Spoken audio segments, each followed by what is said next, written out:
Ngikubingelele mlaleli ngiphinde ngikwamukele kwi-channel yethu ezinohlonze Trending News. Bengicela-ke namhlanje silalele ngobhuti okhuluma ngokuthi kwenzakalani kumuntu uma eyibulele. Impi yona ikhona impi mawusushonile. Ikhona impi ezulwini noma emndenini. Yingakho abantu abadala omkhulu impunga zethu kwakuthi makushone umuntu wesilisa makushone insizwa inikezwe isihlangu sayo ngoba izosidinga la eyakhona. Ikhona yona impi ekhona. Yingakho umuntu wesilisa mayishonile, umuntu wesilisa mayidlula emhlabeni enikwa isihlangu. Isihlangu nje yona into yokuqala anikezwa yona. Kuthiwa unikwa isihlangu ahlatshelwe inkomo, isihlangu sakhe leso.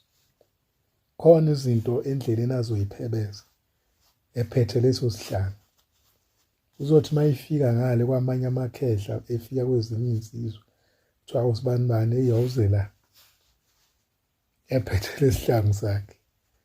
Ikhona impi yona ekhona ngalezo sokhuluma kodwa ngayo. Ikhona impi ekhona manje.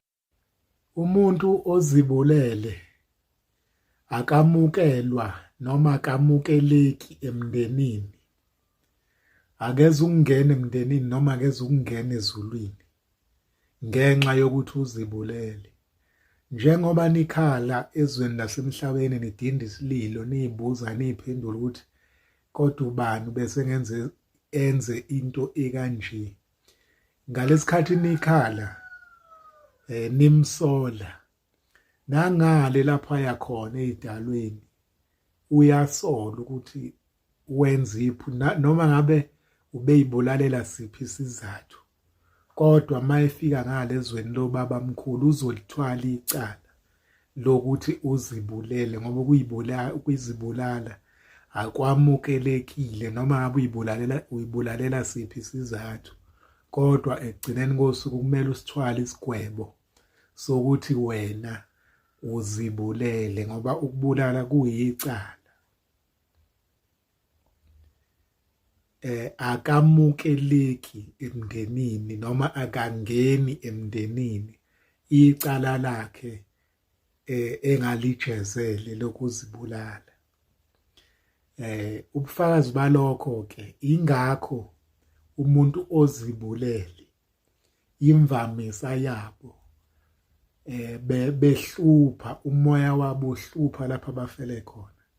Ingakho umuntu oyibulele nizophinde nimbone futhi mhlawumbe uzobonakala lapha afele khona ehlupha khona noma epoka. Kuya-ke nesigwebo anikezwe sona ngoba omunye uzonikezwa nje isigwebo sokuthi ningamphuphi for isikhathi esithile, for abantu abayizizukulwane esithile ngeke size simphuphe. Uyoze eqala ukukhululeka esizukulwaneni esiwukuthi ugwetshiwe lowo muntu. Ube khona futhi ogwetshwa nje ukuthi akake ephindele emuva. Lowo uzombona ikakhulukazi eyaluza la ngaphandle ehlupha. Omunye uzombona evutha lapha ashonela khona. Umuntu oyibulele, omunye uzohlupha nje ahluphe lapha ashonela khona. Enye yesayini leyo yokuthi lowo muntu akamukelekanga emndenini. Umuntu oyibulele akamukelwe emndenini. Cabanga ukuthi uphendulekile. Bese ngithi ukudlula kancane kuleyo ukuthi umuntu mayizofa uyazi ukuthi uzofa. Umuntu mayezibulala akasona isiphukuphuku. Zikhona izinto ezisuke sezimhaqile ezenza ukuthi ayibulale. Iningi lethu sike sakucabanga ukufa kodwa sikaze siyibulale. Uke wafika nje umcabango wokufa ekhanda lakho kodwa ukazi uzuphasi. Akukaze kufike la khona uzothatha intambo uthi sengiyoyihenga. Isizathu salokho ukuthi idalwa lezi eziphila nawe bezingakavumi nempilo yakho. Ngoba umuntu uzefika esigabeni sokuyibulala zikhona izinkinga, but zithena zikhona izinkinga kwase kuhamba kufika kuba nalento esivuma, sekunesidaba esivumayo esesimkhaphela vele kufina ukuthi hayi lo mcabango awucabanga yawuphasa. Khona isidalwa sakube simbi esigcine sezivuma nomphefumulo wakho. Ingakho nawe uke wakucabanga ukuyibulala kodwa awukazi uyibulale. Omunye uyasithatha isibhamu asibeke selungisela ukuyibulala, avela aphuze ugolo ogade yakho akhumbule ekuseni ukuthi ubecabanga ukuyibulala. Khona isidalo esinqabayo. Baningi abantu abacabanga ukuthi ayisekho into engiyiphilela but beqhubeke bephile ngoba idalwa sakhe esibheka impilo yakhe asikakavumi ukuthi afe. So lo muntu osuke eyibulele kusuke sekunanesidalwa esivumile noma kuneyidalwa eseyivumile nempilo yakhe ukuthi akafe noma akahambe.